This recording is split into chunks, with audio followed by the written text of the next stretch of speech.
So hello guys, तो थोर Marvel comics का और एमसीयू का बहुत ही ज़्यादा इम्पोर्टेंट, पावरफुल और बहुत ही ज़्यादा पॉपुलर कैरेक्टर है। समय के साथ इसने बहुत सारे विलन से लड़ाई की है और इसकी पॉपुलैरिटी में कोई दिक्कत नहीं आई है।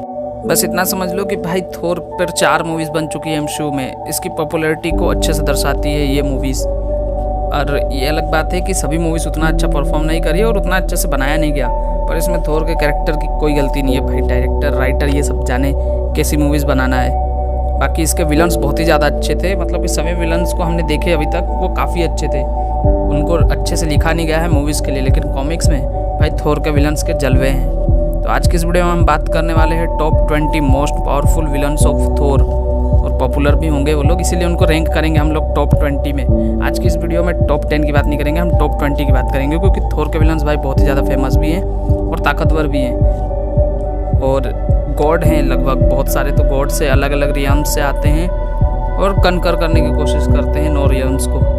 बाकी इस वीडियो में रैंकिंग हम लोग अपने अनुसार करने वाले हैं। बाकी आप लोगों को जैसा भी उचित लगे कमेंट कर दीजिएगा कि कौन सी रैंकिंग पे कौन सा विलन डिजर्व करता है। तो वीडियो शुरू करते हैं। अब नंबर 20 पे आते हैं मोंगूस। अब हाई इवोल्यूशनरी कॉमिक्स में और मूवीज़ में भी बहुत ही ज़्यादा कांडू आदमी रहता है। वो बिना एक्सपेरिमेंट किए रह नहीं सकता। अब वो एक्सपेरिमेंट करके एक ऐसी प्रणाली बनाता है जिसमें बहुत ही सारी स्पीड हो, उसके बाद एजिलिटी हो और उनके पास स्ट्रेंथ बहुत ही ज़्यादा हो, मतलब कि हाइब्रिड है। अब शुरू में ये नॉर्मल ह्यूमंस होते हैं, पर हाई इवोल्यूशनरी एक्सपेरिमेंट करके इनको बहुत सारी सुपर पावर्स दे देता है, जैसे कि स्पीड हो गया, एजिलिटी हो गया और उसके बाद सुपर स्ट्रेंथ हो गया। इसकी वजह से ये बहुत सारे सुपर हीरो से लड़ते फिरते हैं कॉमिक्स में। इन्हें स्पाइडरमैन से लड़ा है, उसके बाद थोर से भी लड़े हैं। अब नंबर 19 पे है स्कर्ज द एग्जीक्यूटर। अब स्कर्ज जो है वो एक्सगार्ड का एक वॉरियर होता है जो समय समय पर थोर से लड़ता है। अब ये बहुत ही ज़्यादा पावरफुल तो नहीं है, मतलब कि ये नॉर्मली टाइप का है, जैसे नॉर्मल गार्डियंस होते हैं उस टाइप का, पर ये ब्रेव होता है और लड़ता है थोर से। बहुत बार दूसरों के कहलावे में भी आ जाता है ये, पर ब्रेव है ये, नीडर टाइप का है ये। कुल मिला के ये कॉमिक्स का बहुत ही ज़्यादा हाई ट्रेंड गार्डियन वॉरियर होता है, जो समय समय पर 1 वर्सेस 1 करता है थोर से, पर हर बार हार जाता है। और हमने इसको एमसीयू में भी देखे थे, वहाँ पर तो ये एक टाइप का लूज़र रहता है, पर बाद में ये भी लड़ता है हेला से और निपट जाता है। अब नंबर 18 पे आते हैं यूलिक। अब यूलिक जो है वो सबसे ज़्यादा पावरफुल तो नहीं है इस लिस्ट में जितने भी हैं, पर ये उनमें से है जो बार बार थोर से लड़ता है। अब ये रॉक ट्रोल से आता है और इसकी एक खासियत ये है कि इनवल्नरेबल है किसी भी फिजिकल अटैक से, मतलब कि थोर कितना भी फिजिकल अटैक करेगा इस पर उसका कुछ असर नहीं होगा और ये वापस से रिगेन कर लेता है खुद को। और इसकी और लोकी की आपस में बहुत पटती है, तो ये टीम अप करके थोर से लड़ते हैं बहुत बार। अब नंबर 17 पे आता है रैग्नारोक। अब रैग्नारोक वो इवेंट नहीं है जो हमेशा एसगार्ड को तबाही के लिए जिम्मेदार है। अब ये रैग्नारोक जो है वो एक क्लोन है, मतलब कि एआई अवतार है अपने थोर का, जिसको बनाते हैं रीड रिचर्ड्स और आयरन मैन, मतलब कि टोनी स्टार्क। और वर्स्ट पार्ट ये है कि बिना थोर को बताए उसके डीएनए का यूज़ करके ये लोग क्लोन बना देते हैं। और ये क्लोन तो बना देता है, पर उन्हीं पर बैकफायर कर देता है ये क्लोन, मतलब कि उन्हीं की आर्मी का सफाया कर देता है, बहुत लोगों को मार देता है ये। अब जब थोर आता है तो भाई वो आयरन मैन पर बहुत भड़कता है और इसको हराने में भाई हरकुलिस का बहुत ही ज़्यादा इंपॉर्टेंट रोल रहता है। कुल मिला के लेटली हरकुलिस इसको हरा देता है, पर ये बताता है कि भाई एआई से तुम क्लोन तो बना दोगे, पर उसके में भाई ह्यूमन इमोशंस का क्या। अब नंबर 16 पर आता है एब्जॉर्बिंग मैन। अब एब्जॉर्बिंग मैन एक बहुत ही ज़्यादा पावरफुल सुपर विलन है और इसको आप लोग कह सकते हो सबसे ज़्यादा पावरफुल अर्थ बेस्ड सुपर विलन। अब ये डिबेट हो सकता है, पर मेरे अनुसार है भाई। अब इसको पावर्स देता है लोकी और इसको बहुत ही ज़्यादा यूनिक पावर देता है, मतलब कि किसी को भी टच करेगा उसकी सारी पावर्स को एब्जॉर्ब कर लेगा। मतलब कि यार एक बार तो ये थोर के हैमर्स को एब्जॉर्ब कर लेता है, उसकी सारी पावर्स इसके अंदर आ जाती है, फिर भाई ये थोर की गजब बजाता है। कॉमिक्स में बहुत ही बार थोर से लड़ा है, उसके बाद ये सिल्वर सर्फर से लड़ चुका है, हल्क से लड़ चुका है बहुत बार, इसलिए इस नंबर पर ये परफेक्टली डिजर्व करता है ये। अब नंबर 15 पर आती है एन्चेंट्रेस। अब प्यार अंधा होता है और प्यार कातिल भी होता है, और भाई थोर के सिनेरियो में तो एकदम परफेक्ट फिट होता है ये, क्योंकि एन्चेंट्रेस जो है वो थोर को अथाह प्यार करती है, मतलब कि थोर से, पर थोर इसको भाव नहीं देता, इसलिए उसको अलग अलग तरीके से अपना शिकार बनाने की कोशिश करती है, समझ रहे हो ना। तो ये क्या करती है कि ये बहुत सारे विलन्स जो है उनको मैनिपुलेट करती है और उनको थोर से लड़वाती है। ये मास्टर है सोर्सरी में और इसको one of the most powerful Asgardian sorcerer भी कहा जाता है। तो हाँ, नंबर 15 पर एन्चेंट्रेस वेल डिजर्विंग है। अब नंबर 14 पे है फाइनीर। अब फाइनीर एक बहुत ही ज़्यादा इंटरेस्टिंग कैरेक्टर है। अब एक ये इंटर डायमेंशनल जगह पे रहता है जिसको बोलते हैं नोस्ट्रोल्ड, जो एसगार्ड के पास में ही रहता है। अब फाइनीर जो है वो किंग होता है नोस्ट्रोल्ड का, और नोस्ट्रोल्ड जो है वो एक्स्ट्रा डायमेंशनल एक रियल में जो एसगार्ड में ही है। अब ये और इसके लोग जो हैं वो बहुत ही ज़्यादा एविल होते हैं। इसके वजह से ओडिन इन पर अटैक करता है और इन सबको साफ कर देता है, और फाइनीर को एक रूम में सड़ने के लिए, मरने के लिए छोड़ देता है। बाद में इसको कुछ मैजिकल चीज़ें मिलती है जिससे इसको बहुत सारी पावर्स मिलती है, जिसमें ये ड्रैगन बन जाता है। और ऐसा वैसा ड्रैगन नहीं, मतलब कि आग उगलता है, उसके बाद माइंड कंट्रोल कर लेता है, इल्यूजन कास्ट कर लेता है। कुल मिला के बहुत ही ज़्यादा पावरफुल हो जाता है। अब अपनी इस लिस्ट में नंबर 13 पे है किंग लॉफलीज एंड फ्रोस्ट जाइंट्स। अब जुटनहाइम का नेता, मतलब कि राजा है वहाँ का, वो एसगार्ड का बहुत सदियों से पुराना दुश्मन रहे हैं, और ये चाहते हैं कि पूरे एसगार्ड को भी जमा दे। कुल मिला के अपनी एम्पायर को जुटनहाइम से बढ़ाकर एसगार्ड तक ला देना चाहते हैं, पर थोर और ओडिन इनको हरा देते हैं। अब नंबर 12 पे मैंने रखा है ओडिन को। अब बाप होता है, और बेटा जब गलत राह पे चले तो बाप सुधारने आ ही जाता है।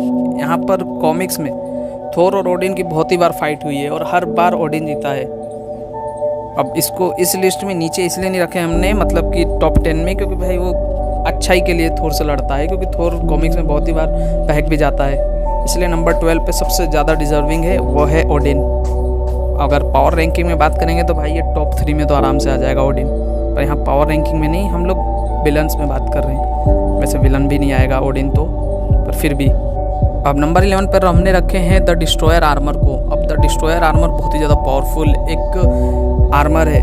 इसको बनाते हैं गॉड्स, एक गॉड नहीं, मतलब कि इसको बनाने में बहुत सारे गॉड्स कहाँ थे, मतलब कि ओडिन हुआ, जियूस हुआ, ये सब मिलके इनकी मैजिकल पावर्स का यूज़ करके इसको बनाया गया है।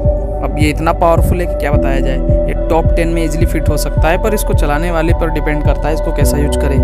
जैसे कि इसको यूज किया था लोकी ने थोर को मारने के लिए, और ये सेलेस्टियल्स से भी लड़ चुका है, तो समझ सकते हो ये आराम से नंबर 11 पर डिजर्व करता है ये प्लेस। अब आ चुके हैं हम लोग टॉप 10 में, और टॉप 10 में बहुत हैवी विलन्स है। तो हमने टॉप 10 पे रखे हैं कार्ल वॉर्सन को। हम नाम से पता चली गया होगा कि ये थोर के चाचा हैं, मतलब कि ओडिन के भाई, और इनको देखने को मिले थे हम लोग। ये फियर इटसेल्फ स्टोरी लाइन का खुद विलन था, मतलब कि मेन विलन। अब ये रिप्रेजेंट करता है फियर को, मतलब कि जितना ज़्यादा फियर बढ़ेगा, डर बढ़ेगा, उतना ज़्यादा ये पावरफुल होगा। मतलब कि यार ये वाइब्रेनियम के शील्ड को तोड़ देता है, उसके बाद ये थोर के हैमर जैसे 2 हैमर्स को बना देता है, और उसके बाद फेंक देता है ये अर्थ पे कि कोई भी इसको धारण करेगा, उसके बाद ये मतलब कि लड़ाई लड़वाएगा, मतलब कि फाइट होगी अर्थ पर। इसीलिए कुल मिला के ये पूरी दुनिया में तबाही लाना चाहता था। बाद में इसको थोर हरा देता है, मतलब कि ओडिन स्वॉर्ड से इसको ख़त्म कर देता है, पर फिर भी ये बहुत ही ज़्यादा पावरफुल है, पूरे एवेंजर्स से लड़ चुका है ये। अब नंबर 9 पे है जर्मुंगडद, मतलब कि द वर्ल्ड सरपेंट। अब ये ह्यूज साइज में भाई बहुत ही ज़्यादा भयावह एकदम क्रिएचर है, जो लोकी का बेटा होता है, जो शुरू से ही बहुत ही ज़्यादा एविल होता है, और ये चाहता है पूरे एसगार्ड की तबाही। बाद में इसको ओडिन बैन कर देते हैं और मिडगार्ड, मतलब कि अर्थ के समुंदर में डाल देते हैं। उसके बाद ये वापस आता है फुल रेज में, और ये थोर से लड़ता है। अब इसकी पावर्स की बात करें तो भाई वो भी बहुत ही ज़्यादा भयावह है, मतलब कि इमोर्टल है, टेलीपैथी कर लेता है, टेलीकाइनेसिस कर लेता है, और किसी भी गॉड को मारने से, मतलब कि उसकी कैपेबिलिटीज़ रखता है किसी को भी गॉड को मारने की, और ये एबल है किसी भी गॉड को जान से मारने में। तो कुल मिला के नंबर 9 पर ये वेल डिजर्विंग है, और इसकी पावर्स, इसकी रॉ पावर्स बहुत ही ज़्यादा पावरफुल है। अब नंबर 8 पर आता है कर्स। अब भाई ये कर्स बहुत ही ज़्यादा पावरफुल है, मतलब कि one of the few characters में से है जो थोर को चैलेंज करते हैं और उनको हराते हैं। और भाई थोर क्या, इसने थोर को, उसके बाद लोकी को, उसके बाद बीटा रिबिल को अकेले हराया था सिंगल हैंडली। तो समझ सकते हो ये किस लेवल का है। ये बात अलग है कि इसमें बियॉन्डर्स कुछ पावर डाल देते हैं जिससे थोर से 4 गुना ज़्यादा पावरफुल हो जाता है, पर फिर भी भाई थोर को हराना बड़ी बात है। अब कॉमिक्स में बहुत सारे क्रिएचर्स हैं जिनने कर्स का टाइटल लिया हुआ है, पर जो असली था, सबसे ज़्यादा स्ट्रॉन्गेस्ट था, वो था एलिग्रिम, जिसने हराया था तीनों को। अब नंबर 7 पे है गार्डियन गॉडेस ऑफ डेथ हेला। अब हेला कितनी ज़्यादा पावरफुल है क्या बताया जाए, मतलब कि इसके पास डेथ टच है, मतलब कि किसी को भी टच करके उसको एकदम मृत्यु दंड दे सकती है ये। उसके बाद ये थोर से बहुत बार लड़ चुकी है कॉमिक्स में, थोर को बहुत ही बार हरा चुकी है, एमसीयू में भी हरा चुकी है, मतलब कि उसका तो म्योनिर ही एकदम ख़त्म कर देती है, जीने की वजह ही छीन लेती है उससे। कुल मिला के हेला का टाइटल ही आपको बताने के लिए काफ़ी है कि क्यों इतनी ज़्यादा पावरफुल है, मतलब कि गॉडेस ऑफ डेथ क्यों इतनी ज़्यादा पावरफुल होगी भाई। ये किसी को भी एकदम सुला सकती है, और पावर लेवल में स्केल करे तो ये थोर से ज़्यादा पावरफुल है। तो ये नंबर 7 पे वेल डिजर्विंग है। और एमसीयू में भी इसके जलवे देख चुके हैं हम लोग। तो नंबर 7 पर ये परफेक्टली फिट हो जाती है हेला। अब नंबर 6 पर आता है मेरा थोर का सबसे ज़्यादा फेवरेट विलन, मतलब कि मेलिकिट। अब ये टू फेस्ड विलन थोर का सबसे ज़्यादा एविल विलन है। मतलब कि यार कुछ विलन होते हैं ना जो चाहते हैं कि वर्ल्ड वंस, ये उनमें से है। आप इसको थोर की रॉक गैलरी का जोकर कह सकते हो। मतलब कि यार वॉर ऑफ द रियम्स में देख चुके हो कि क्या कांड करता है। कुल मिला के ये बहुत ही ज़्यादा पावरफुल है और मास्टर है सोर्सरी में। ये नंबर 6 पर वेल डिजर्विंग है। और इस बात का बड़ा दुख है भाई कि मेलिकिट जैसे विलन को एमसीयू वालों ने इसके पोटेंशियल के हिसाब से यूज़ नहीं किया, क्योंकि भाई इसका पोटेंशियल बहुत ही ज़्यादा है। अब नंबर 5 पे है ब्लैक विंटर। अब मैं ब्लैक विंटर की एक सेपरेट वीडियो बनाऊंगा क्योंकि बहुत कम लोगों को पता है इसके बारे में। अब ब्लैक विंटर इतना ज़्यादा खतरनाक विलन है, इसको इंटर गैलेक्टिक विलन कह सकते हो। मतलब कि यार गैलेक्टस इससे भगते भगते आया था, क्योंकि इसने गैलन की गैलेक्सी को पूरा डिस्ट्रॉय कर दिया था।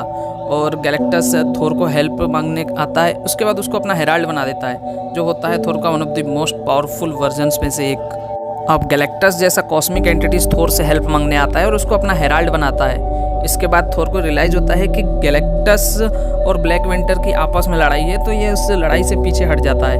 पर फिर भी ब्लैक विंटर बहुत ही ज़्यादा पावरफुल फोर्स है और बाद में इन दोनों की वापस से लड़ाई होती है, तो इसके बारे में हम बात करेंगे अच्छे से एक सेपरेट वीडियो में।